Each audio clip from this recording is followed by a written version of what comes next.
मित्रों, आज आपके सामने प्रस्तुत हैं एक टीजीटी का महत्वपूर्ण कारक जो कि कर्म कारक बाबूराम सक्सेना की जो पुस्तक है संस्कृत व्याकरण प्रवेश का, उसके माध्यम से आज हम आपको जो प्रतियोगी परीक्षाएं की तैयारी कर रहे हैं, खास तौर से टीजीटी संस्कृत की तैयारी कर रहे हैं, उनके लिए उपयोगी होने वाला है। हम समझाते हैं आज कर्म कारक। कर्म कारक पिछले वीडियो में हमने प्रथमा विभक्ति के लिए कर्ता कारक के विषय में विस्तार से बता ही दिया था, तो फिर आज हम चर्चा करते हैं कर्म कारक की। और कर्म कारक बहुत ही महत्वपूर्ण कारक है वाक्य बनाने में, और प्रतियोगियों की जो परीक्षाएं पूछी जाती हैं उनमें भी इसके प्रश्न काफ़ी रहते हैं। और इसीलिए बाबूराम सक्सेना ने इसमें कर्म कारक के सूत्र भी सबसे ज़्यादा दिए गए हैं, और भी विभक्तियों के हैं और भी कारकों के हैं, कम हैं, इसके ज़्यादा हैं। तो आइए मित्रों चर्चा करते हैं कर्म कारक के विषय में। कर्म कारक देखिए, बाबूराम सक्सेना के आज है विषय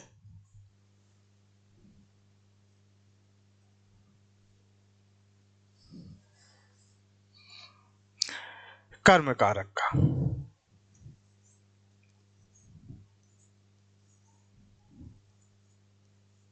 कर्म कारक आप सभी जानते हैं कि कारक कितने होते हैं। पिछली कक्षा में हमने विस्तार से बताया था। कारक 6 माने हैं विद्वानों ने। और जब भी यदि आप टीजीटी की तैयारी कर रहे हैं और व्याकरण संबंधित कोई समस्या आती है, कंफ्यूजन आती है, तो उन्होंने बाबूराम सक्सेना को निश्चित कर रखा। आप इनसे सहायता लीजिए और जो ये निर्णायक दे उसी को आप मानिए, क्योंकि जो परीक्षा मान रहा, आयोग मान रहा, वही हमें मानना है। उसी में आपका भी हित है और हम सभी का हित है, क्योंकि परीक्षा उत्तीर्ण करना ही हम सभी का लक्ष्य है। और परीक्षा उत्तीर्ण करने की जब तैयारी करेंगे तो ज्ञान तो अपने आप बढ़ेगा ही। तो कारक 6 माने गए हैं। षष्ठी को कारक नहीं मानते हैं। क्यों नहीं मानते हैं? क्योंकि जो संबंध होता है वह कर्ता से सीधा संबंध नहीं रखता है, इसलिए कारक की श्रेणी में नहीं आता है। ये बात भी मैंने पिछले वीडियो में बताई थी। उसी के आगे चलते हैं। और प्रथमा विभक्ति के विषय में भी हमने बताया था, कहाँ कहाँ आती है, विस्तार से बताया था। आज चर्चा कर्म कारक की करेंगे।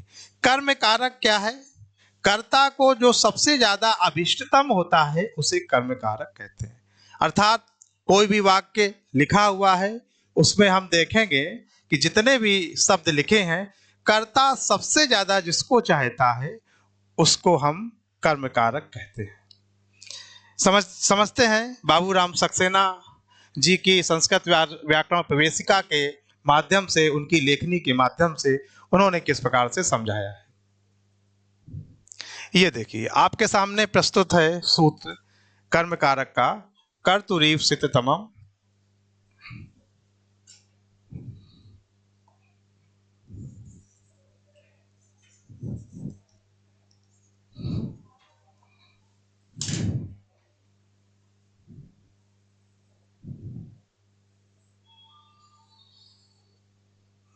इसको बड़ा कैसे करते हैं?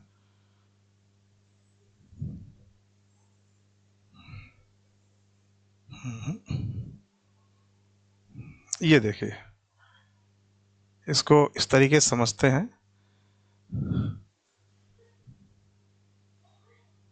अभी थोड़ा ये डिजिटल बोर्ड हमारे हाथ में लगा नहीं है, इसलिए थोड़ी सी समस्या आती है इसको आगे पीछे करने में। आप लोग समझ रहे होंगे, लेकिन आप विषय पे केवल ध्यान दीजिए। ये चीज़ हम भी सीखेंगे धीरे धीरे कैसे चलाना है, और आप भी तैयारी के लिए विषय सीखिए। देखिए, द्वितीय विभक्ति के विषय में आज हम चर्चा कर रहे हैं।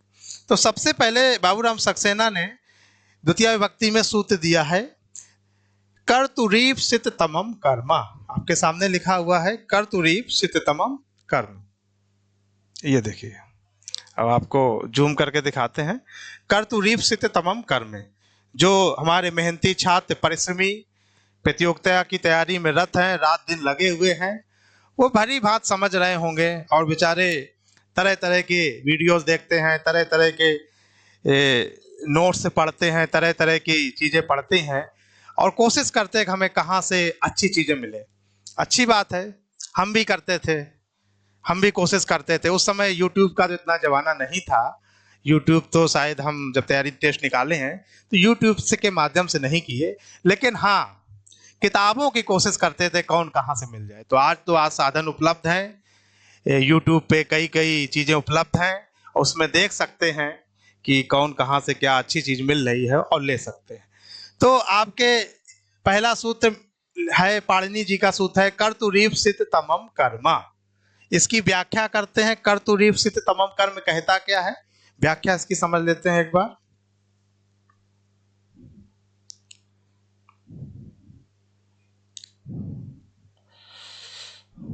देखिए, कर्तु ईप्सित तमम कर्म है। कर्तुरीप्सित तमम कर्म की व्याख्या क्या होती है? कर्तु, ये सूत्र है आपका, कर्तु रीप सित तमम कर्म, ये सूत्र है आपका, कर्तु रीप्सित तमम कर्म। ये कहता है कर्तु ईप्सित तमम वह कर्म। कर्म क्या होगा? कर्तु। इसकी व्याख्या यदि आप कर लेंगे तो बहुत आसान हो जाएगा इसका अर्थ लगाना। कर्तु, कर्ता की षष्ठी विभक्ति है। क्या शब्द है इसका? कर्तृ शब्द है। कर्ति, कर्तु जैसे पितु बनता है उसी प्रकार से कर्तु बनेगा, यानी कर्ता का। ईप्सित तमम, अब इसको अलग अलग काटेंगे, क्या होगा? ईप्सित, एक तो हो गया ईप्सित यानी कर्ता जिसको चाहता है। इसके बाद आ गया तमम, ईप्सित तमम, है ना। इसमें एक प्रत्यय तरफ तमप, तरफ माने ज्यादा चाहता है और तमप माने सबसे ज्यादा चाहता है, यानी कि ईप्सित तमम।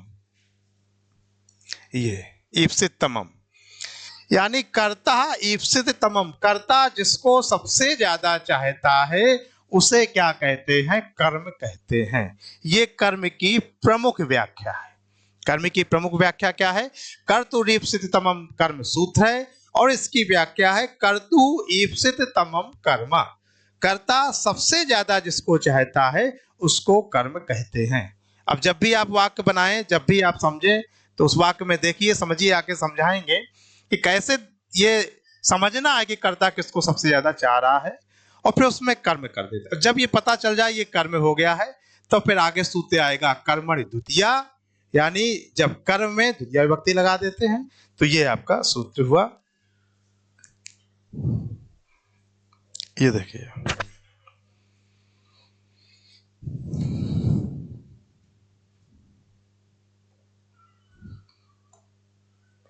हाँ तो इसको और हम समझते हैं। जो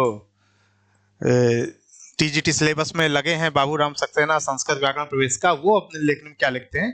जिस वाक्य में प्रयोग किए गए पदार्थों में से जिसको कर्ता सबसे अधिक चाहता है उसे कर्म कहते हैं। सेम वही व्याख्या है। पाणिनि ने कर्म कारक की इस प्रकार परिभाषा दी है। ये जो ऊपर दी इस सूत्र का ही संक्षिप्त है। पाणिनि जी की विशेषता क्या है कि बहुत सारे शब्दों को एक छोटे से सूत्र में बांध के लिख देते हैं और उसका अगर अर्थ लगा लो तो जो बातें 4 लाइनें में कही जाएंगी वो एक छोटे से सूत्र में उन्होंने समझा दी। तो जिस वाक्य में प्रयोग किए, किसी वाक्य में प्रयोग किए गए पदार्थों में से जिसको कर्ता सबसे अधिक चाहता है उसे कर्म कहते हैं। पाणिनि ने कर्म कारक की इस प्रकार परिभाषा दी। अब कर्म कारक की व्याख्या समझे और देखते हैं। इतनी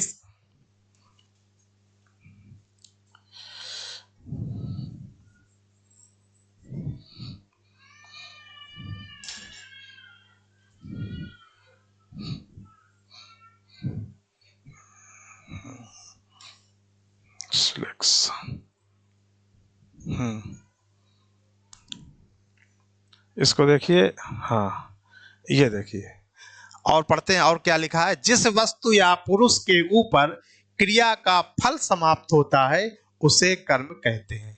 ये एक दूसरी महत्वपूर्ण बात कही है कि एक और कर्म के पहचानने का तरीका है कि जो फल हो रहा है, जो व्यापार हो रहा है किसी वाक्य में, उसका फल किस पर समाप्त हो रहा है, उसको भी हम कर्म कारक की एक तो ऊपर वाली पहचान है कर्ता जिसको सबसे ज्यादा चाहता है, इसके बाद जिसपे फल समाप्त हो रहा है, आगे अभी वाक्य बताएंगे तो और स्पष्ट हो जाएगा, उसको भी हम कर्म कारक कहते हैं।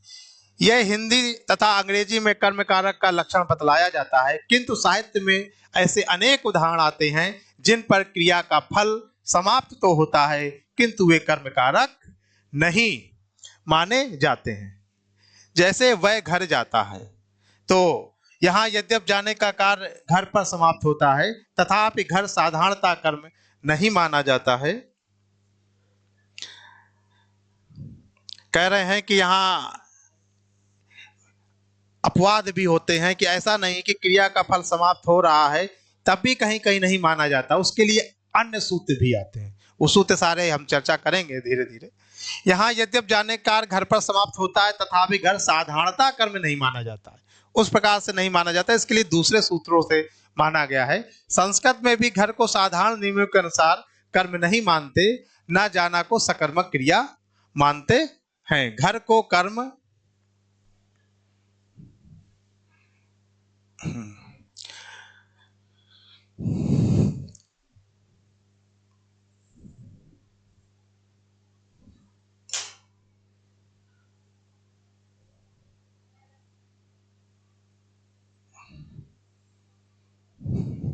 ये देखिए, घर को कर्म मानने के लिए नियमों के अतिरिक्त विशेष नियम है। इसको थोड़ा बढ़ाना पड़ेगा क्योंकि इसमें नहीं आएगा इस तरीके से।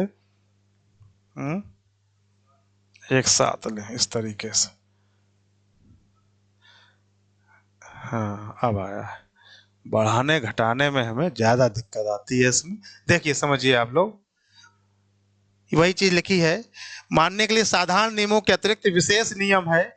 इसी प्रकार और भी स्थल दिखाए जाएंगे जो कर्म के साधारण लक्षण के अनुसार एक कर्म के अंतर्गत नहीं होते हैं और जिन्हें कर्म संज्ञा देने के लिए विशेष सूत्रों की रचना करनी पड़ती है।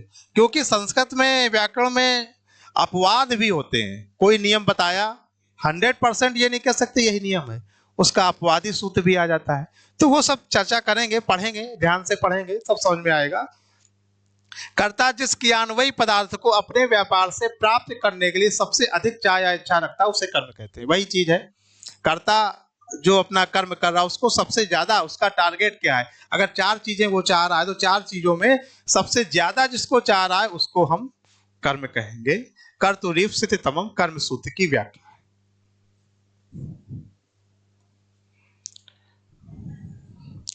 कर्ता की चाह का अभिप्राय यह है कि यदि कोई पदार्थ कर्मादि को अभीष्टतम हो परंतु कर्ता को उसकी प्राप्ति अभीष्ट ना हो तो उसकी कर्म संज्ञा नहीं होगी। हाँ, जैसे कह रहे हैं कि एक वाक्य है उसमें कर्ता को बहुत ज्यादा उसकी चाह नहीं है लेकिन उसके कर्म की उसको चाह है तो उसकी वह कर्म संज्ञा नहीं होगी, यही बताया। जैसे एक उदाहरण भी दिया है, मासे स्वस्वम बदनाती, उड़द के खेत में घोड़े को बांधता है। अब इसमें कह रहे हैं अश्वम बदनाती, अश्वम बदनाती किसमें, मासे मतलब उड़द में। कर्ता का अभिष्टम है घोड़े को बांधना, अश्वम बदनाती, उड़द नहीं है, उड़द के खेत में बांधता है। उड़द किसान को हो सकता है अभिष्टम या किसी और को भी हो सकता है, लेकिन यहाँ जो कर्ता है उसको अभिष्टतम है घोड़ा यानी अश्व, इसीलिए अश्व में कर्तुरीप्सित तमम कर्म सूत्र से कर्म संज्ञा हो जाएगी। और मां से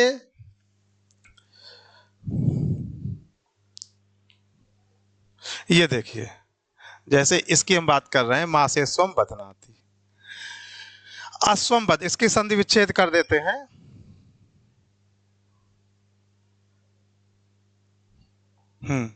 जैसे ये चीज यहाँ पे लिखी है, मां से अश्वम बदनाती, यहाँ पे मास में सप्तमी विभक्ति लगी उड़द में, है ना, अश्वम में लगी है द्वितीय विभक्ति, यानी अश्वम को यहाँ कर्म माना गया है और बदनाती क्रिया है, और जो कर्ता है वो छिपा हुआ है, यहाँ कर्ता स्पष्ट नहीं है, कर्ता कोई होगा, किसान होगा, तो उसका लक्ष्य है अश्व घोड़े को बांधना। कहाँ? उड़द के खेत में। तो उड़द के खेत में घोड़े को बांधना आसान हो सकता है, क्योंकि घोड़ा ललचा सकता है, कुछ भी हो सकता है, लेकिन उसका कर्ता का लक्ष्य क्या है? घोड़े को बांधना। इसलिए मास में उसने कर्म संज्ञा नहीं की। किसमें की? अश्व में की। तो मासे अश्वम बदनाति, अगर इसमें आ जाता है कि अश्वम बदनाति, मासे अश्वम बदनाति, अश्वम में किस सूत्र से कर्म संज्ञा है, तो क्या कहेंगे?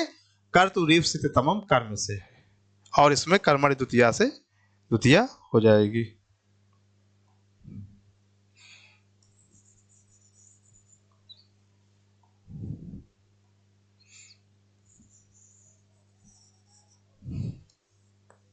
ये देखिए, आगे चलते हैं। इस वाक्य में बांधने वाला अपने बांधने की क्रिया के द्वारा अश्व को ही वंशगत करना चाहता है, अतएव बंधन व्यापार द्वारा अश्व ही कर्ता का अभीष्ट है, उड़द नहीं। उड़द की चाह अश्व को हो सकती है और उसके प्रलोभन से अश्व को बांधना सुगमतर भी हो सकता है, परंतु कर्ता को यहाँ उसकी चाह नहीं है। इस प्रकार यहाँ स्पष्ट है कि कर्ता की इच्छा का ही प्राधान्य कर्म निर्धारण में निर्णायक होता है, ना कि कर्ता से अतिरिक्त अन्य किसी इच्छा का प्राधान्य। ठीक है ना? ये बात समझ में आई? ये मासे अश्वम बदनाथ से बाबूराम सक्सेना स्वयं समझा रहे हैं। ये हमारा उदाहरण उन्हीं का है कि किस प्रकार से अश्वम में कर्म संज्ञा हुई और मास में नहीं हुई। जबकि मास उड़द भी चाह सकता है, लेकिन सबसे ज्यादा उसका लक्ष्य क्या है? अश्व, घोड़ा। आगे देखते हैं।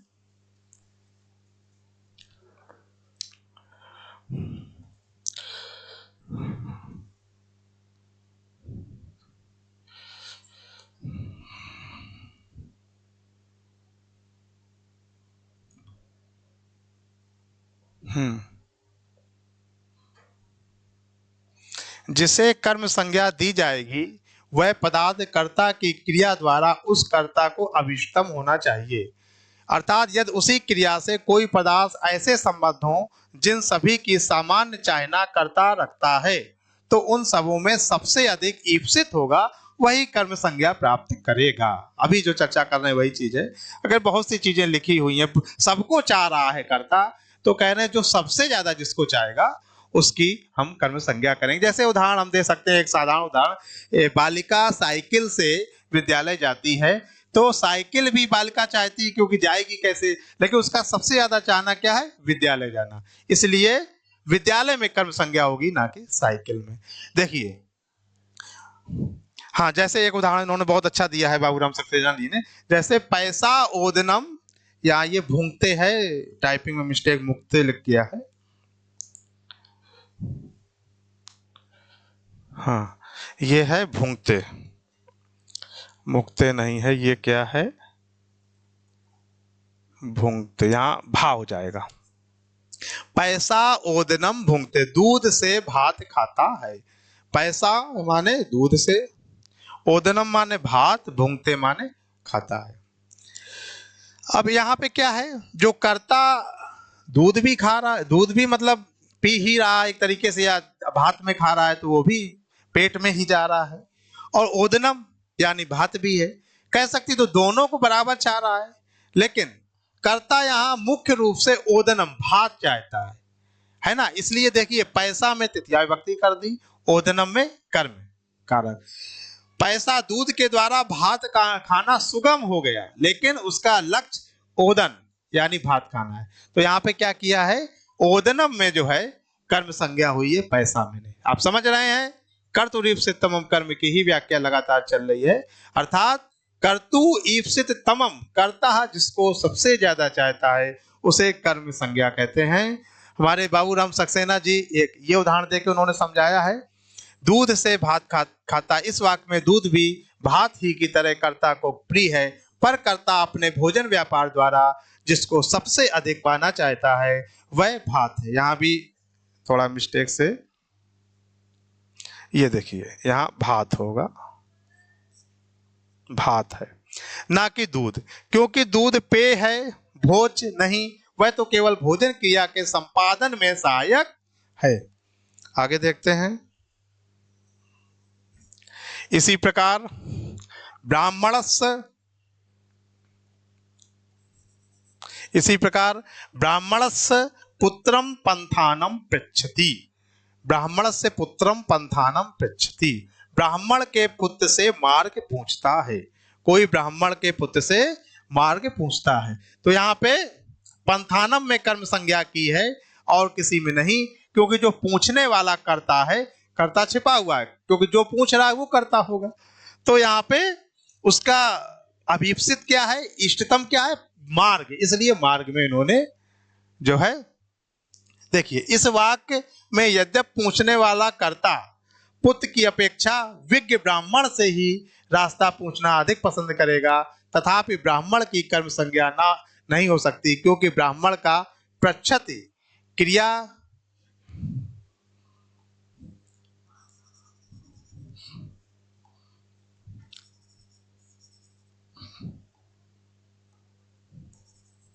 हाँ, पृच्छत क्रिया के साथ कोई संबंध ना होकर पुत्र के साथ विशेष संबंध है। अब देखिए यहाँ पे दो कर्म हो गए, अभी हम आगे पढ़ाएंगे द्विकर्मक धातुएं भी होती है, वही यहाँ पे पृच्छ धातु जो है, आप लोग सोच रहे होंगे यहाँ तो पंथानम में भी द्वितीया है और पुत्रम में भी द्वितीया हो गई, ये कैसे हो गई? बिल्कुल सही, जो लोग पढ़ते हो समझ रहे होंगे। देखिए यहाँ पे मुख्य कर्म तो पंथानम ही है ना, जो कर्तुरीप से तमम कर्म से कर्म संज्ञा हुई पंथानम की होगी, जो पुत्र से होती है द्विकर्मक धातुएं जो आती हैं, अभी हम आपको आगे पढ़ाएंगे। अकर्मक धातु भी होगे और दुई आज पच दंड रुद्र पृच्छ ची ब्रू सास जी मत मुसा, उसमें पृच्छ धातु आती है, उसमें द्विकर्मक धातुएं हैं। जो मुख्य कर्म है उसके साथ भी जो सटा हुआ होता है उसमें, उस अभी हम बताते हैं, उसके द्वारा पुत्र में हुई है। तो यहाँ पे पुत्र में भी कर्म संज्ञा हुई है। ये दो कर्म यहाँ पे रहेंगे।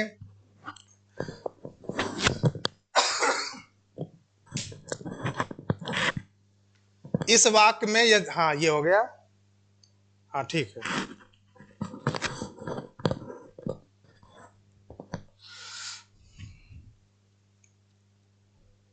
हाँ आगे देखते हैं। हाँ अब ये सूत्र आ गया आपका कर्मणि द्वितीया।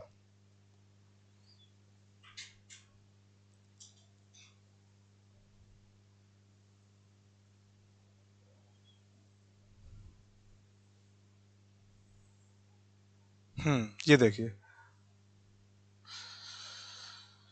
इसको और बड़ा कर देते हैं। हाँ देखिए,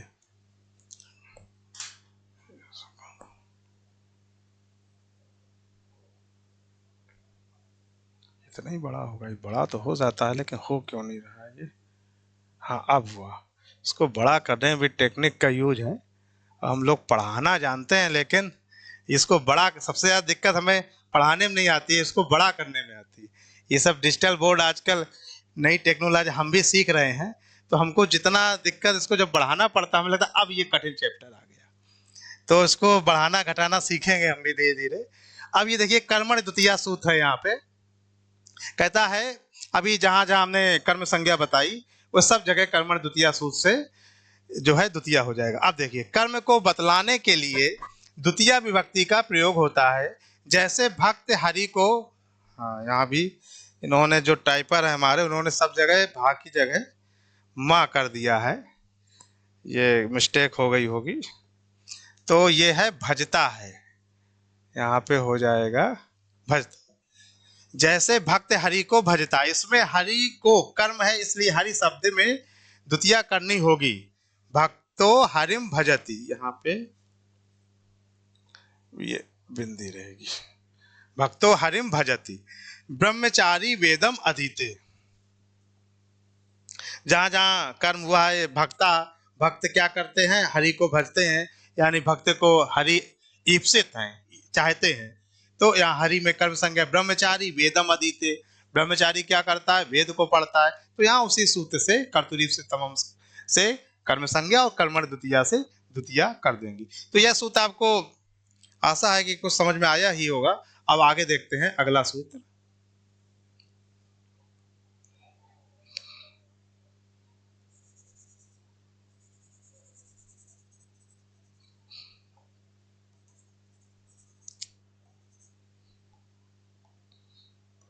हाँ मिट गया। मिट गया। तथा युक्तम चानीपसितम, अगला सूत्र आया है तथा युक्तम चानीपसितम। ये दूसरा सूत्र, पहला सूत्र अभी दिया था कौन सा, कर्तुरीप्सित तमम कर्म, इसके बाद कर्मणि द्वितीया दे दिया, जहां जहां द्वितीया हो जाए। अब कुछ अन्य जगह भी कर्म संज्ञा होती है जो बताए हैं, केवल उतनी ही नहीं, कहाँ कहाँ होती है वो उसके क्रम से सूत्र आएंगे। तो ये सूत्र आया है तथा युक्तम चा अनीप्सितम, मतलब जहां अनीप्सित है, कर्ता को ईप्सित नहीं है, वहां भी हम कर्म संज्ञा कर देते हैं। अभी तक हम क्या कह रहे थे, जो जो कर्ता को ईप्सित है और बल्कि ज्यादा, सबसे ज्यादा जिसको चाहता उसकी हम कर्म संज्ञा करेंगे। लेकिन एक सूत्र ये निकल के आगे आ गया, कहता नहीं ऐसा नहीं है, कुछ हर जगह यही अपना नियम मत लगा दो, कुछ लोग विशेष होते हैं उनके लिए आगे सीट छोड़नी पड़ेगी। तो उसी प्रकार से कहते हैं कुछ विशेष धातुएं हैं, विशेष क्रियाएं हैं, उनके लिए हमें ना चाहते हुए भी, जो कर्ता को ईप्सित नहीं है लेकिन वह मुख्य कर्म से इतना सटा हुआ होगा कि उसको भी हमें कर्म मानना पड़ेगा। चलिए उन्हीं की भाषा में पढ़ लेते हैं। कुछ पदार्थ ऐसे भी होते हैं जो कि कर्ता द्वारा अनीप्सित, अनीप्सित माने क्या होता है समझ रहे हैं, कर्ता नहीं चाहता, हमें नहीं चाहिए, अनीप्सित होते हुए भी ईप्सित ही की तरह क्रिया से सटे रहते हैं, उनकी भी कर्म संज्ञा होती है। देखिए अभी इन्होंने एक उदाहरण भी दे दिया तुरंत, ओदनम, हाँ ये चीज देखते हैं, यहां भी हम भा करेंगे, माँ को खत्म करेंगे। जैसे ओदनम भुंजानो, ये यहाँ पे या है,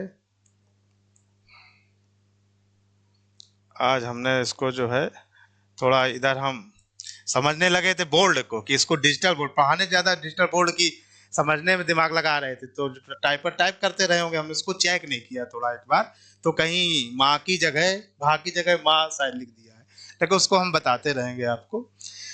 तो जैसे ओदनम भुंजानो विषम भुंगते, अब देखिए जो कर्ता है यहाँ पर ये क्या है, ओदनम भुंजानो विषम भुंगते, यानी ओदन माने चावल में विष मिल गया है, चावल में क्या मिल गया है, विष, और भुंजानो और उसमें भुज गया, एक तरीके से मिल गया है, और उसको भुंगते माने खाता है।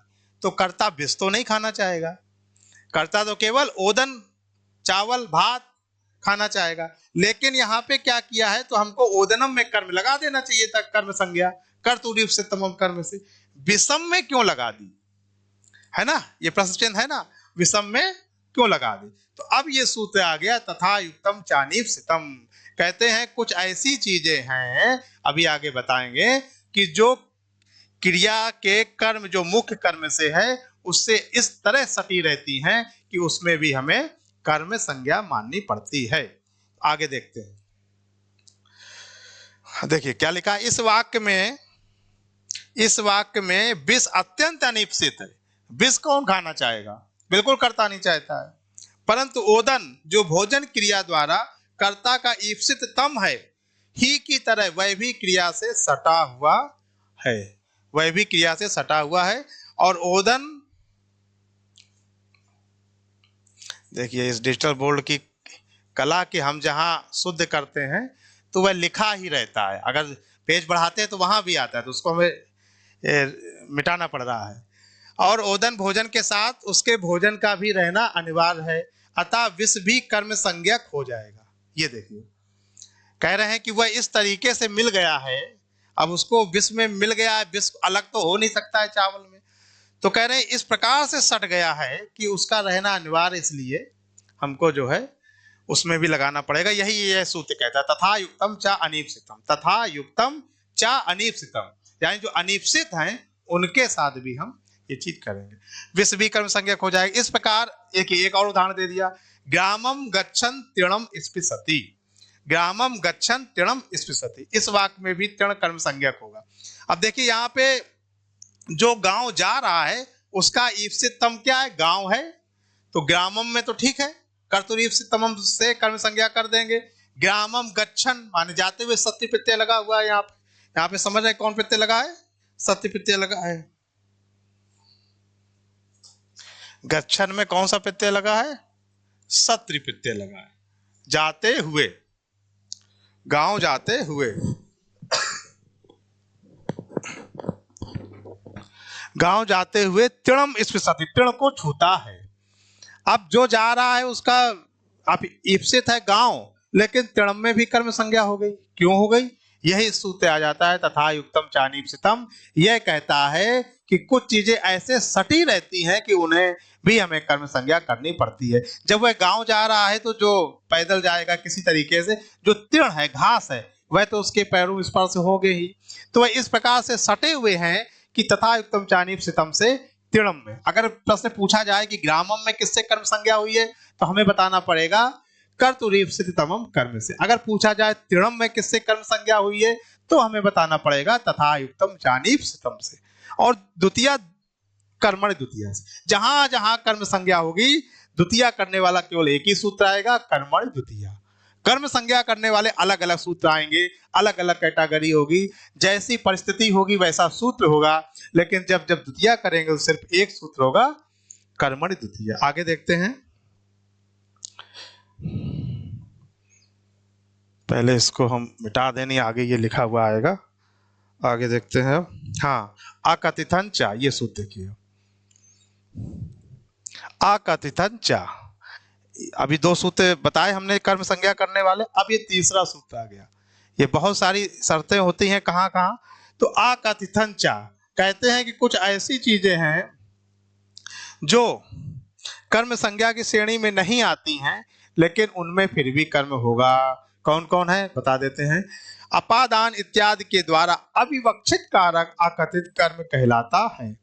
अपादान जो इत्यादि कारक आते हैं उनके द्वारा ना कही हुई कुछ ऐसी क्रियाएं हैं, उनको हम जो है कहेंगे। आगे देखते हैं। ये देखिए,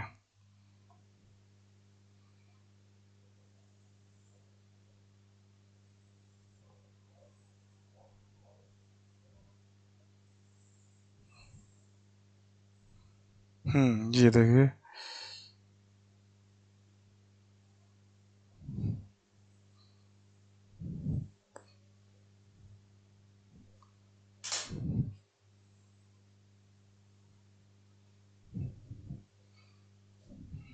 नहीं दिख रहा होगा अभी, और बड़ा करना पड़ेगा इसको, इसको भी और बढ़ाना पड़ेगा तब ये बढ़ेगा। बढ़ा? हाँ, अब बढ़ रहा है, ठीक। हाँ, अब बढ़ाइए, अब दिखेगा, ठीक, अब बढ़ गया, अब सही है।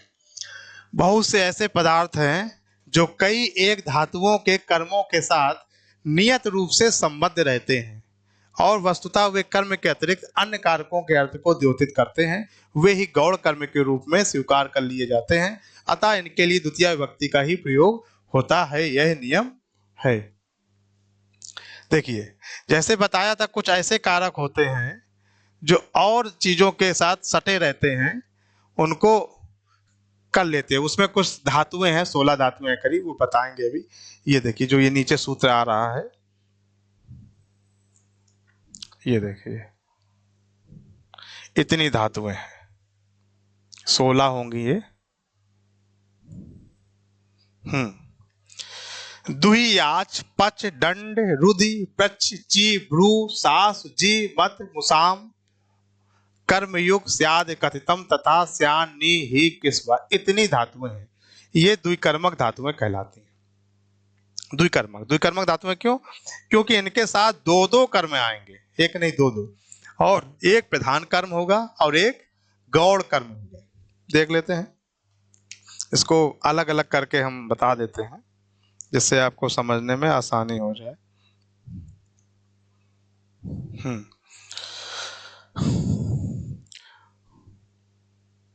द्वि, द्वि धातु है, यह द्विकर्मक धातु हो गई,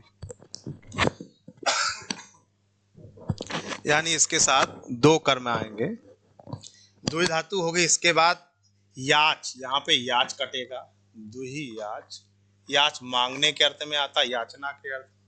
अब फिर पच, पकाने के अर्थ में, खाना इत्यादि। दंड, दंड धातु आ जाएगी, दंड। रुधि, रोकने के अर्थ में, रुधि। प्रच्छ, प्रच्छ माने पूछना। अभी जो पिछला हमने बताया था पंथानम पृच्छति, ब्राह्मण से पुत्रम पंथानम पृच्छति, उसमें ये धातु आई थी, इसी सूत्र से पुत्र में द्वितीया हुई थी। प्रच्छ, अब यहाँ पे आएगा ची, चुनने के अर्थ चिनोती रूप बनते हैं। ची ब्रू, ब्रू माने बोलना, ये भी द्विकर्मक धातु है। सासु, शासन करना, ठीक है ना। जी, जी धातु है, जीतने के अर्थ में। इसके बाद मथ, मथने के अर्थ में। मुस, चुराने के अर्थ में, कोई चीज चोरी करने के अर्थ में मुसलात इत्यादि बनते हैं, ये हैं। और ये चार ये धातुएं हैं। नी, ले जाने के अर्थ में, ले जाता है। चाहे ही, हरण करने के अर्थ में। कृष, कर्षण करने के अर्थ में, जोतने इत्यादि। वह, ढोने के अर्थ में, कोई सामान इत्यादि ढोता, वहति, इस प्रकार रूप चलते। ये 16 धातुएं हैं। हाँ, ये 16 धातुएं हैं। हाँ, ये 16 धातुएं हो गई। ये द्विकर्मक धातुएं कहलाते हैं। ये, इससे बहुत प्रश्न बनते हैं। इस सूत्र को समझ लो तो 2-4 प्रश्न तो आएंगे ही, ये कंफर्म है, क्योंकि वैसा बड़ा सूत्र है, उसमें कई धातुएं होती हैं। इससे अनुवाद भी बनाता है वह खूब, और इससे प्रश्न भी बहुत उठाता है। तो ये 16 धातु हैं, इनको द्विकर्मक धातु भी कहते हैं। और इसमें एक कर्म है, क्योंकि प्रधान कर्म होता है, एक गौड़ कर्म। तो इतनी जो धातुएं आएंगी इनके साथ, इसको समझ लेते हैं। दुहियाज, इसको पढ़ ले, पहले पढ़ना एक बार बता दें कैसे पढ़ा जाएगा इसको। दुहियाज, पच, दंड, रुधि, प्रच्छ, ची, ब्रू, यहां पे ब्रू होगा, ब्रू, सासु, जी, मत, मुसाम, कर्मयुग, स्याद, स्यात माने स्यात होगा, कर्मयुग स्यात हो, ऐसा है। अकथितम माने अकथित, तथा स्यान्नी ही किस्म। दुई धातु हो गई, याच धातु हो गई, पच हो गई, दंड हो गई, और प्रच्छी हो गई। हाँ, दंडी, प्रच्छी, ची, ब्रू, सासु, जी, मत, मुस, और यहाँ पे नी ही किस्म, ये 16 धातुएं हो गई, इनके अर्थ में आता है। अब देखिए आगे, इस कारका में गिनाई गई धातुओं के ही लिए है। इनमें इन धातुओं की पर्यायवाची धातुएं भी समझनी चाहिए। हाँ, ये कह रहा है जैसे अगर इस अर्थ की दूसरी धातुएं भी पर्यायवाची आती हैं तो उनको भी इस नियम के अंतर्गत समझना चाहिए, है ना। ये मतलब है इसका। जैसे मुस, चुराने, चुराना अर्थ में है। अगर और भी चोर, चुर धातु भी आती, चोरी आती, तो वो भी इसी नियम के अंतर्गत आएगी। इस प्रकार ये कहना चाहता है कि यही धातुएं नहीं, ब्रू माने बोलना होता है, और भी धातु वदती है तो वो भी इसी में आएगी, है ना, ये कहना चाहता है। तो दुही, याज, पच, दंड, रुद्धि, प्रच्छ, ये बिल्कुल याद होना चाहिए ये सूत्र। दुही, याज, पच, दंड, रुद्धि, प्रच्छ, ची, ब्रू, सासु, जी, मत, मुसाम, कर्मयुग, स्यात् तथा स्यान्नी ही के स्वाहा, ये सूत्र, ठीक है। अब आगे देखते हैं। हाँ, अब इन्होंने समझाना शुरू कर दिया है। बाबूराम सक्सेना एक एक उदाहरण देके समझा रहे हैं, समझते हैं। इसको पहले मेट देते हैं, नहीं अगले पेज में ये सब लिखा हुआ आएगा।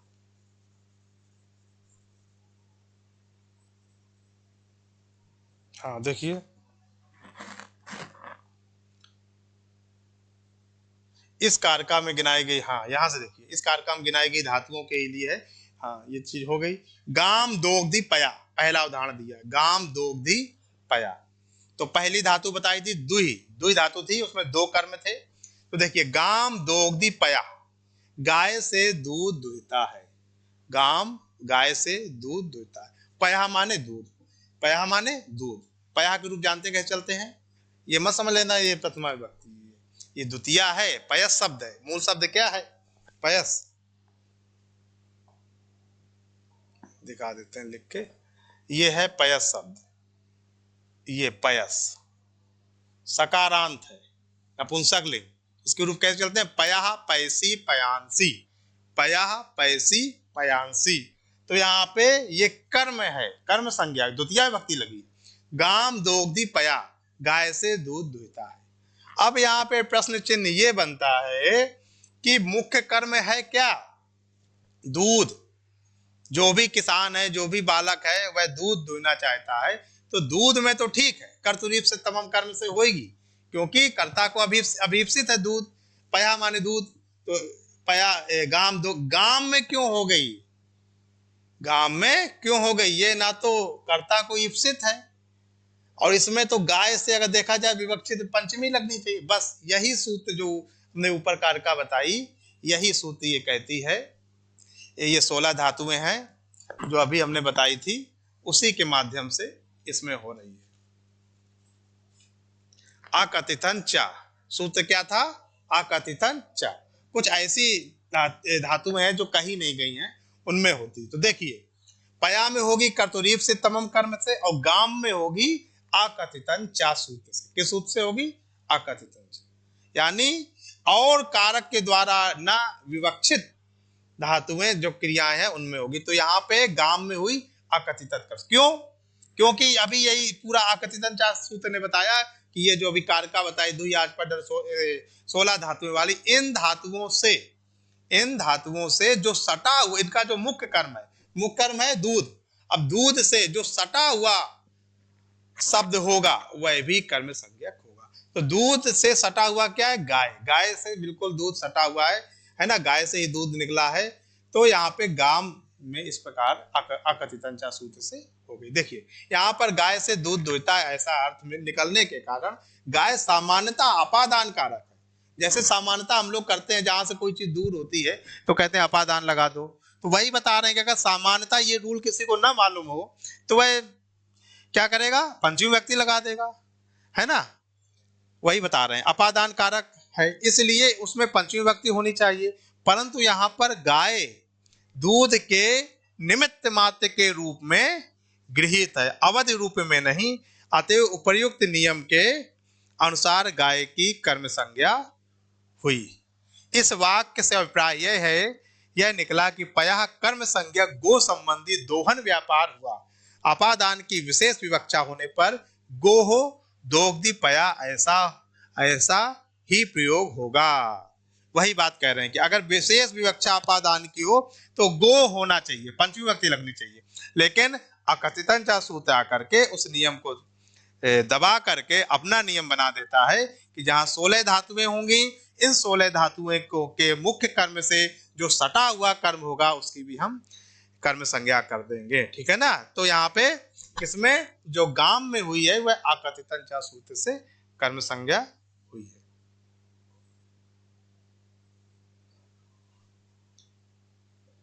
आगे देखते हैं, अगला है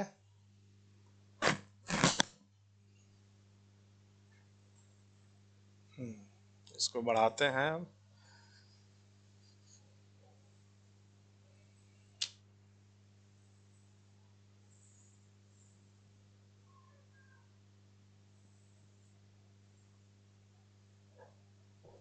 बड़ा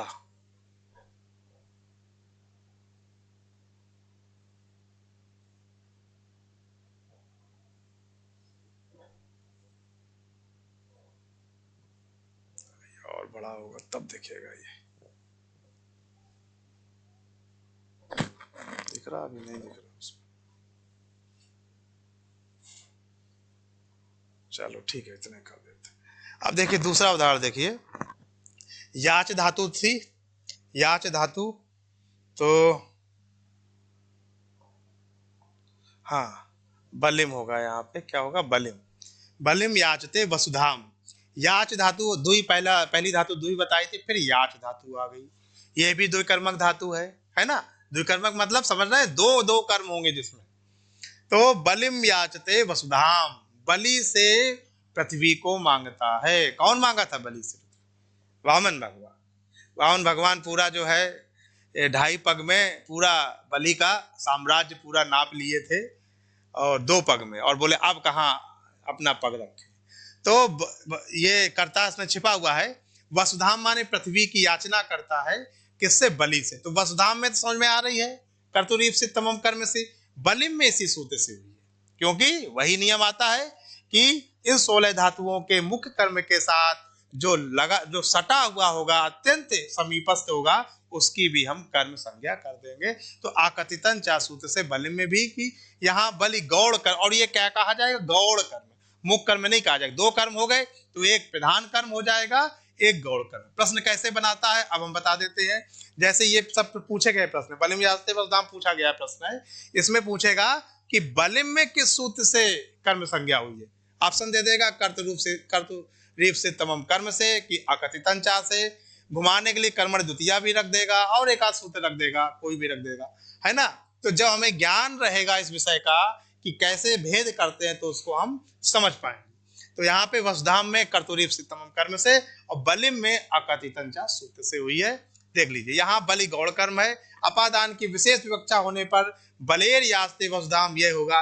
विशेष विवक्षा मतलब कह रहा है कि अगर ये सूत्र ना लगे तो बले होता, लेकिन जब ये सूत्र लग गया है तो आप बलिम समझिए। आगे देखिए, तीसरी धातु आ रही है तंडुलान ओदनम पचती।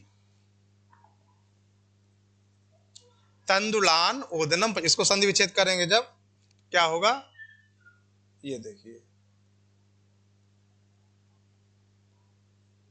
इस प्रकार से ओदनम,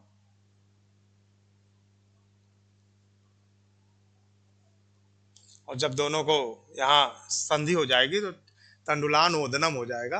अजीनम परिण संयोजम सूत्र होता है कि अगर कोई अच ना हो तो उसके बाद हलंत है, उसके बाद कोई अच है तो उसको जोड़ देते, अजीनम परिण संयोजम। तो यहाँ पे तंडुलान ओदनम पचत, यहाँ भी वही चीज लग रही है। यहाँ तंडुल वस्तुतः कर्णार्थक है ना। तंडुल ओदनम पचत, कहते चावल से ओदन पकता है, तो वैसे कर्ण होना चाहिए, परंतु वक्ता की इच्छा उसे कर्ण कहने की नहीं है, अतः वह गौण कर्म के रूप में अवस्थित है। उसी सूत्र से यहाँ भी गौण कर्म हो जाएगा। आगे देखिए, अगला सूत्र यह है गर्गान शतम दंडयति। गर्ग को 100 रुपए का दंड देता है। किसी गर्ग ने कोई अपराध कर दिया तो उसके गुरु ने कह दिया कि जाओ मैं तुम्हें 100 रुपए का दंड देता हूं, तो शतम दंडयति गर्गान, तो यहाँ गर्ग को शतम दंडयति 100 रुपए का दंड देता है। तो यहाँ पे अकथितंचा सूत्र से जो है कर्म संज्ञा हो जाएगी। आगे देखिए, व्रजम अवरुणद्धि गाम, यहाँ सामान्यतः व्रज आधार होता, परंतु आधार की विवक्षा न होने के कारण उपयुक्त नियम के अनुसार अकथित कर्म हुआ। इसी प्रकार अन्यत्र भी जानना चाहिए। वैसे कहते हैं गाम माने गांव को, अवरुद्धि माने रोकता है, व्रजम व्रज में गायों को रोकता है या अवरुद्ध इकट्ठा करता है, इस तरीके। तो वहां व्रजे होना चाहिए, गांव में, व्रज में, है ना। लेकिन यहाँ पे वो चीज नहीं होगी, क्योंकि कौन सी धातु आ गई है, रुणद्धि, जो ये व्रजम और रुणद्धि ये धातु आई है, रोकने के अर्थ में धातु ये आई है, उसके अर्थ में यहाँ पे व्रजम में आधार ना हो करके क्या हुआ, कर्म संज्ञा हुई, उसी सूत्र से। आगे देखिए, माणवकम पंथानम पृच्छति, वही चीज है, इसमें भी पृच्छ धातु लगी है, तो माणवक से पंथानम माने मार्ग पूछता है, तो यहाँ पे पंथानम मुख्य कर्म हो गया इसका, और माणवक गौण कर्म हो गया। उसी सूत्र से माणवकम में भी जो है हो जाएगा कर्म संज्ञा द्वितीया। पंथानम तो मुख्य कर्म है, तो कर्तरीप से तमम से होगा, और माणवकम गौण कर्म है, तो उसी से हो जाएगा। वृक्षम औचिनोति फलानी, वृक्षम यहाँ पे अलग है, औचिनोति क्रिया है, फलानी कर्म है, तो फलानी और वृक्षम 2 कर्म हो गए। तो मुख्य कर्म फलानी है, और इसका गौण कर्म क्या है, वृक्ष से फल चुनता है, इसी सूत्र से। अगर साधारणता निकालो विशेष, तो हो जाएगा वृक्षात औचिनोति फलानी, वृक्षों से फल को चुनता है। लेकिन वो चीज नहीं बनेगा क्योंकि ये सूत्र आ गया है ना, तो क्योंकि ये ची धातु लगी है, ची धातु भी 16 धातु में आ रही है, यानी द्विकर्मक धातु है, तो यहाँ पे भी वही चीज होगी। इसके बाद आगे देखते हैं,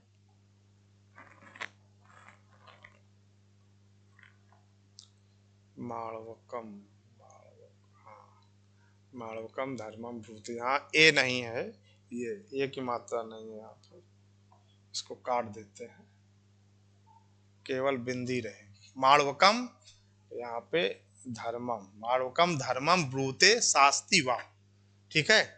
माणवक से कोई धर्म,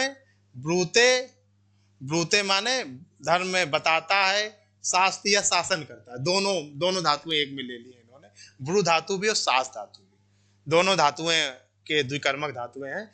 तो माणवकम में इसी सूत्र से, धर्मम तो मुख्य कर्म हो जाएगा। सतम जयति देवदत्तम, है ना, सतम जयति देवदत्तम, तो यहाँ पे 100 रुपए जीतता है देवदत्त से। तो यहाँ पे देवदत्त में इसी सूत्र से हो जाएगी। यहाँ पे है सुधाम क्षीर निधिम मथनाद, ये थोड़ा सही कर देते हैं इसको। यहाँ पे ये धा होगी, बा नहीं है। सुधाम क्या होगा? सुधाम, सुधाम, सुधा माने अमृत, अमृत के लिए क्षीर निधि माने समुद्र को, धा नहीं है, था है, मथनाति है ना। क्षीर नदु समुद्र को किस लिए मथा गया था? कि उससे अमृत निकलेगा, है ना। तो यहाँ पे क्षीर निधिम समुद्र को मथता है, किसके लिए? सुधा के लिए। तो सुधा में भी गौड़ कर्म होगा। ये सब धातुओं की वजह से हो गया, नहीं तो ये सुधा क्या होता? ये होती चतुर्थी विभक्ति होती इसमें। लेकिन ये सब धातुएं लगी हैं और आकथितंचा सूत्र आके डट गया है। वो कह रहा हमारा शासन चलेगा तो हमें उसकी माननी पड़ेगी और आपको भी माननी पड़ेगी अगर टेस्ट निकालना है। तो यहाँ पे सुधाम में हम क्या कर देंगे? कर्म कारक करके अकथितंचा से देवदत्तम सतम मुष्णाति, देवदत्त से 100 रुपए चुराता है ना। मुष्णाति माने चुराने के अर्थ में आती है। तो सतम माने 100 रुपए, देवदत्तम, सतम तो मुख्य कर्म है और ये देवदत्त से चुराता है ना। इसको जो है कर देंगे अकथितंचा सूत्र से गौड़ कर्म बना देंगे।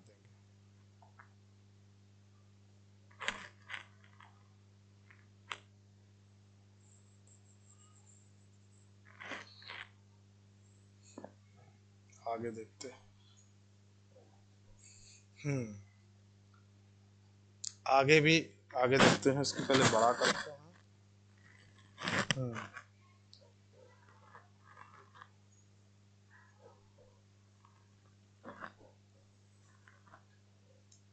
ये देखिए हो गया बड़ा।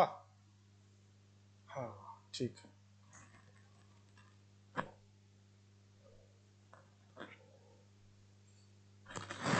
ग्रामम अजाम नयति हरति करसति, इसको पहले हम सही कर दें।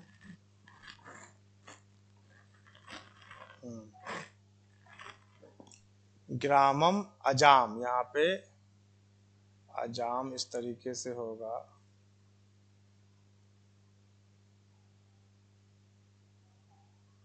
ये नयति हरति करसति वहति, वो 4 धातुएं रह गई थी ना जो नि ही किस वह आती है। तो ग्रामम अजाम नयति हरति करसति, गांव में बकरी को ले जाता है या हरण करता है, करसतिवादी, ये सभी धातुओं में मतलब आ जाएगी।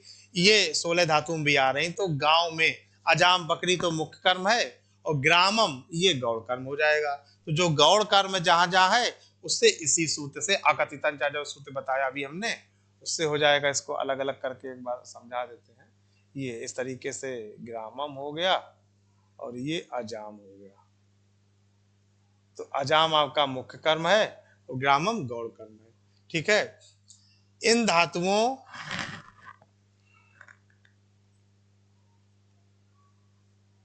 धातुओं की समानार्थक धातुएं भी द्विकर्मक होती हैं। हाँ ये कह रहे हैं कि इनकी ये मत समझ लेना कि केवल यही धातु है, जो इनकी समानार्थक धातुएं भी होती हैं उनमें भी यही नियम लगेगा। ब्रूते है तो वदत भी आ गया, या संस्कृत में तो एक चीज के लिए, एक क्रिया के लिए कई कई धातुएं होती हैं, उन सब में ये आ जाएगा। देखिए इन्होंने उदाहरण भी दिया है, माणवकम धर्मम भासते वक्तिवा, भासते कहीं तो नहीं गई ये धातु, भास धातु नहीं बताई है, लेकिन कह रहे हैं कि ब्रू धातु तो कही है। ब्रू माने बोलना, भास माने भी बोलना, तो वो पर्यायवाची धातुएं भी हमने उसी श्रेणी में ले ली है। तो धर्मम भासते भी होगी, वक्ति माने भी बोलना होता, वो भी हो गई। उसी प्रकार से बलिम वसुधाम भिक्षते, यहाँ मिलते हो गया है, इसको सही कर देते हैं। भिक्षते यानी भिक्षा में मांगते,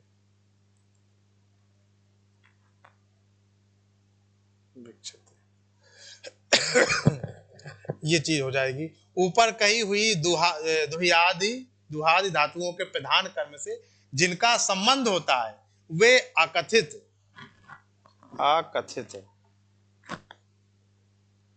अकथित। आज हमने इसको एक बार देखा नहीं है, आगे से पूरा एक बार रिवाइज करेंगे तब इसमें डालेंगे, तो वही टाइपिंग मिस्टेक हो जाती। वे अकथित अर्थात अप्रधान या गौड़ कर्म कहे जाते हैं। समझ रहे हैं? मतलब कि क्या बताया, ऊपर कही हुई द्वियाद धातुओं के प्रधान कर्म से जिनका संबंध होता है, वे अकथित कर्म कह दो या अप्रधान कर्म कह दो या गौड़ कर्म कह दो, वही बात। अप्रधान या गौड़ कर्म कहे जाए। जैसे दूही का प्रधान कर्म क्या है? दूध है।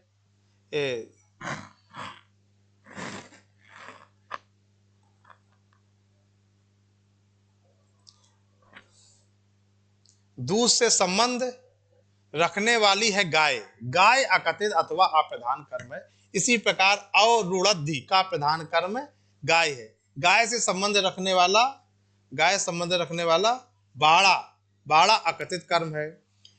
कर्मण द्वितीया सूत्र के अनुसार इस अकथित कर्म में द्वितीया विभक्ति हुई है। समझ गए ना? ये जितने हैं, जब ये पता चल जाए कि ये जो है कर्म किस सूत्र से हुआ है, तब उसमें हम द्वितीय विभक्ति लगा देंगे।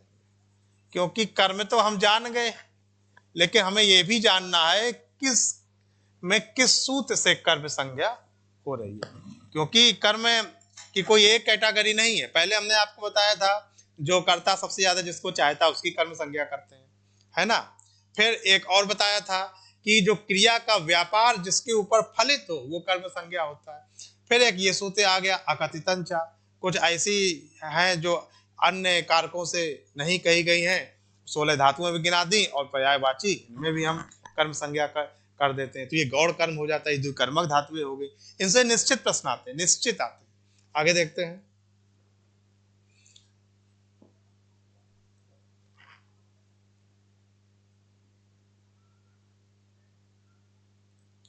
ठीक है, ये वसुधाम ओदनम, इसलिए हाँ पया वसुधाम ओदनम इसलिए प्रधान कर्म कहे जाते हैं क्योंकि वे कर्ता के इष्टतम है और कर्म को छोड़कर दूसरे कारक हो भी नहीं सकते हैं। हाँ, जैसे गाम, ब्रजम, माणवकम इत्यादि ये अप्रधान कर्म है, क्योंकि ये कर्म के अतिरिक्त दूसरे कारक भी हो सकते थे। जब ये सूत्र ना बना होता तो उसमें किसी में पंचमी लगती, ब्रजे में सप्तमी लग जाती। अगर ये सूत्र ना होता तो उसमें सप्तमी, किसी में पंचमी, वो सब लग रहे होते। आगे देखिए।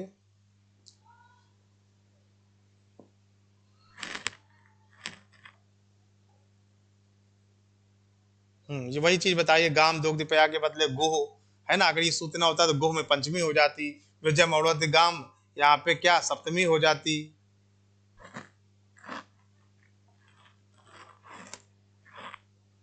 व्रजे व्रजे और माणवकम पंथानम पृच्छति, हाँ यहाँ माड़कात हो जाता। वही चीज बता रहे, अगर ये सूत्र ना होता तो दूसरी चीजें यहाँ पे होती, लेकिन होती कैसे जब ये सूत्र बन गया है। आगे देखते हैं।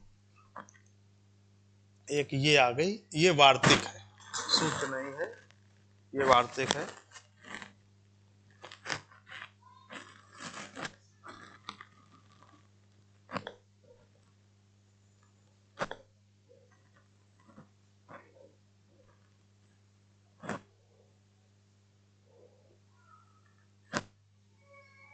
देखिए, इस वार्तिक को भी समझ लीजिए आप। अकर्मक धातुभिर योगे देशा कालो भावो गंतव्योध्वा चा कर्म संज्ञक इति वाच्यम, चा कर्म संज्ञक इति वाच्यम। ये यहाँ पे अकर्मक होगा। ये देखिए, अकर्मक धातुभिर योगे देशा कालो भावो गंतव्योध्वा चा कर्म संज्ञक इति वाच्यम। कुछ धातुएं ऐसी होती हैं जिनको अकर्मक कहते हैं। जैसे अभी द्विकर्मक धातुएं बताई, 16 धातुएं थी। अब कुछ धातुएं ऐसी जिनमें कर्म नहीं होता है, उनको क्या कहेंगे? अकर्मक धातुएं। उनके लिए यह वार्तिक आई। पाणिनि के कुछ सूत्र हैं, कुछ वार्तिक हैं। जैसे जानते हो कि पाणिनि ने सूत्र लिखे थे, कात्यायन ने वार्तिक लिखे थे और पतंजलि ने भाष्य किया था। तो कुछ नियम वार्तिक से पढ़ते हैं। देखिए, अकर्मक धातुभिर योगे देशा कालो भावो गंतव्योध्वा चा कर्म संज्ञक इति वाच्यम के योग में देश काल भाव तथा गंतव्य पथ भी कर्म संज्ञक समझे जाते हैं। पथ हो जाएगा योग काल भाव तथा गंतव्य पथ भी, हाँ ठीक है, काल भाव तथा, हाँ ये था है, तथा गंतव्य पथ भी कर्म समझे जाते हैं, वैसे अकर्मक धातुएं हैं, लेकिन ये नियम आ गया कि अकर्मक धातुभिर योग, अकर्मक धातुओं के योग में देश और समय और भाव और गंतव्य, अध्वा माने मार्ग होता है, मार्ग जाने वाले मार्ग भी ये हम क्या समझे जाते हैं, कर्म समझे जाते हैं। जैसे अभी देखिए इसको समझा देते हैं, कुरून स्वपिति, कुरून स्वपिति, वैसे सोना जो सोने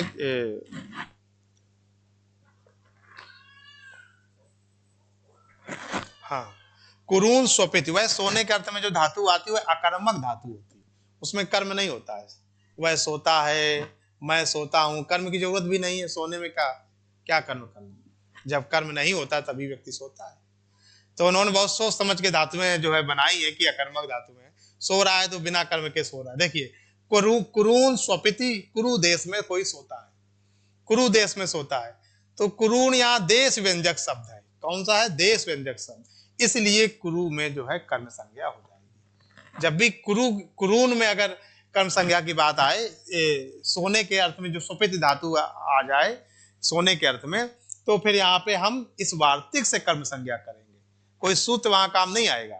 अकर्मक धातु मेरी होगी, वार्तिक पूछ देते हैं, सूत्र 4 रख देंगे, जैसे ये वाक्य सीधा सीधा उठा के रख देते हैं, कुरून स्वपित कर देंगे। इसमें कुरून में किस सूत्र से या किस वार्तिक से पूछ देंगे, ऑप्शन दे देंगे। एक तो यही रख दे, अकर्मक धातु मेरी होगे, देशा कालो भावो गंतव्योध्वा चा कर्म संज्ञा वाच्यम, कर्मण द्वितीया रख देंगे, तथा युक्तम चानी सितम रख देंगे, और एक आध रख देंगे, 4 ऑप्शन बना दिए। अब आपको अगर ज्ञान है तो आप तुरंत पकड़ लेंगे कि यह तो वार्तिक से हुआ है, अकर्मक धातु मेरी होगी। तो कुरून स्वपित, कुरु देश में सोता है, कुरून क्या है, देश व्यंजक। अकर्मक धातु मेरी योगे देशा, पहला शब्द क्या था, अकर्मक धातुओं के योग में अगर देश शब्द आ जाए तो उसमें हम कर्म संज्ञा कर देते हैं। इसके बाद आया अर्थ निबंधनेयम संज्ञा, बलिम, यहां पे होगा बलिम भिक्षते वसुधाम माणवकम धर्मम भासते, वही चीज है। ये तो ऊपर वाला समझा रहे हैं, आगे चलते हैं। वो जो पुस्तक के नीचे लिखा होता है उसमें वो चीज टाइप हो गई है, आगे देखें। मासम आस्ते, महीने भर रहता है। ये देख, पहले अकर्मक धातु में देशा, फिर काल यानी समयवाची, पहले हमने देश कहा, अब काल का उदाहरण आ गया। ये देखिए, मासम आस्ते, महीने भर कहीं रहता है। वैसे जो आस धातु है, अस धातु रहने के अर्थ में वह अकर्मक धातु है, लेकिन कहते हैं अगर कालवाची समयवाची आ जाए मासम, तो फिर हम इस वार्तिक से क्या करेंगे, कर्म संज्ञा कर लेंगे। मासम आस्ते, महीने भर रहता है, मासम काल व्यंजक है ना। गोदोहम आस्ते, गाय दूने की क्रिया जितनी देर होती है उतनी देर कोई रुकता है। गोदोहम भाव व्यंजक है, कोई व्यक्ति है वह आता है और जितनी देर गाय दुही जाती थोड़ी देर रुकता है, तो उसको कहेंगे केवल गाय दुहने की क्रिया जितनी होती है उतनी देर रुकता है, तो यह भाव व्यंजक शब्द। गोदोहम आस्ते, ये हो गए भाववाची अकर्मक धातु जो देशा कालो भाव। अब आ गया गंतव्योध्वा यानी मार्ग, जाने वाला मार्ग, तो कोसम आस्ते, कोस भर में रहता है, तो कोसम क्या है, मार्ग व्यंजक शब्द है। तो इस प्रकार से अकर्मक धातु योगे देशा कालो भावो गंतव्योध्वा चा कर्म संज्ञक इति वाच्यम, इस वार्तिक से हमने क्रोसम में भी कर्म संज्ञा कर दी है ना। और जब सारी कर्म संज्ञा जहां जहां होगी उसमें कर्म किससे होगा, उसका सिर्फ एक ही सूत्र है, कौन सा है, कर्मणि द्वितीया। ये सब नियम बना के जाएगा, ये इन लोगों को ये करना है, और कर्मणि द्वितीया आके अपना द्वितीया कर देगा। देख लेते हैं कितना टाइम हो गया। एक ये और वाला, ये वाला और सूत्र पढ़ लेते, इसके बाद क्लास बंद करते हैं।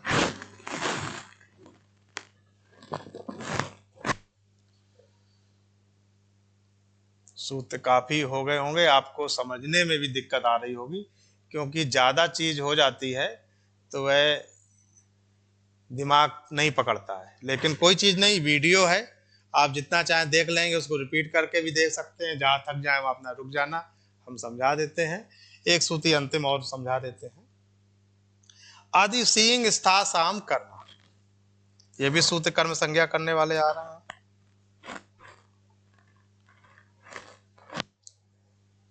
आदि सींग, आदि सींग स्था साम कर्म।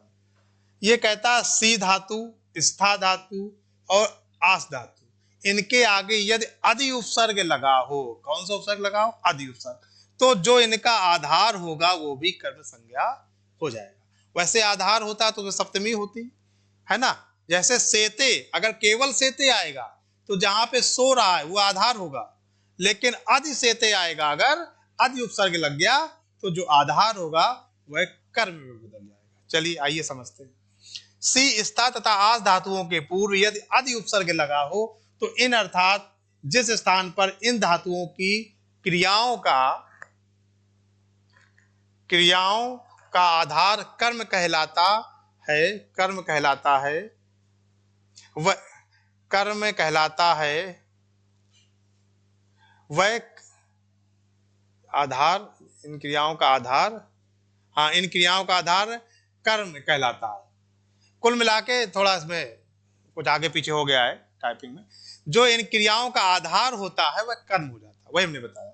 सी धातु, स्था धातु, है ना, सी धातु, स्था धातु, आस धातु, इनके अर्थ में जब इनके आगे आदि उपसर्ग लग के आ जाए तो क्या होगा? जो इनका आधार होगा वह कर्म हो जाएगा। बदल गया ना नियम।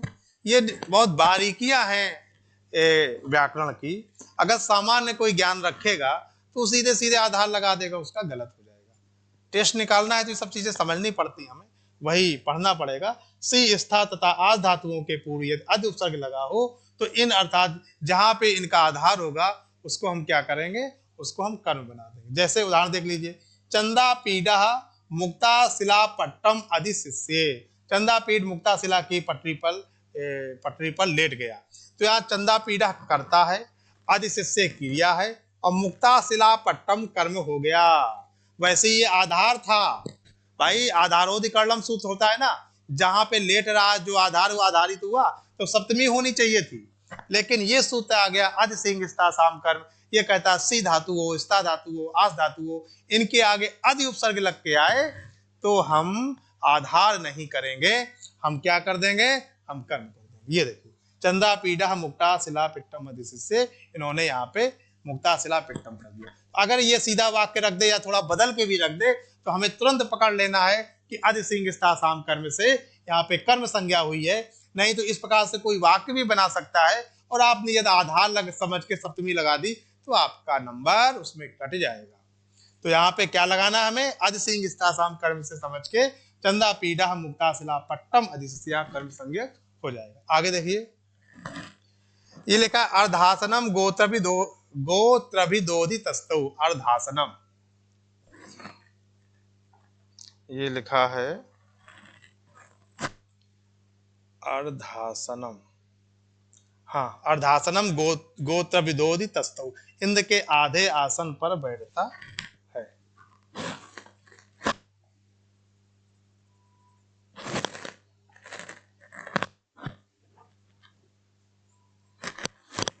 अर्धासनम गोत्रभिदोधि तस्तौ, इंद्र के आधे आसन पर बैठता था। ये देखिए, तो यहाँ पे क्या है? अर्धासनम, आधे आसन पर, यहाँ पे होना चाहिए वैसे सप्तमी अर्धासने, क्योंकि आधार है, लेकिन इसी सूत्र से ये कहते हैं क्योंकि यहाँ स्था धातु आई है, जो ये तस्तौ है, आदि तस्तौ स्था धातु है, इसके आगे आदि उपसर्ग लगा हुआ है। ये देखिए, आदि लग गया ना, आदि, ये आदि लगा है तस्थौ। अगर केवल स्था होता तो यहाँ पे सप्तमी ही होती अगर आदि उपसर्ग ना होता, लेकिन आदि उपसर्ग है इसलिए यहाँ पे कर्म संज्ञा हो। यहाँ देखिए, भूपति सिंहासनम अधियास्ते, राजा सिंहासन पर बैठता है, तो यहाँ पे वही चीज है, आस धातु है, तो यहाँ आदि उपसर्ग लग गया है, राजा सिंहासन पर, इसलिए सिंहासन जो आधार होना चाहिए था उसको आदि सिंह स्था साम कर्म से क्या हो गया? कर्म संज्ञा हो गई। तो सिंहासनम में किससे कर्म संज्ञा हुई है? आदि सिंह स्था साम कर्म से। आगे देखिए, इसलिए इन शब्दों को कर्म कहेंगे। ये देखिए, इसको खत्म कर देते हैं पहले।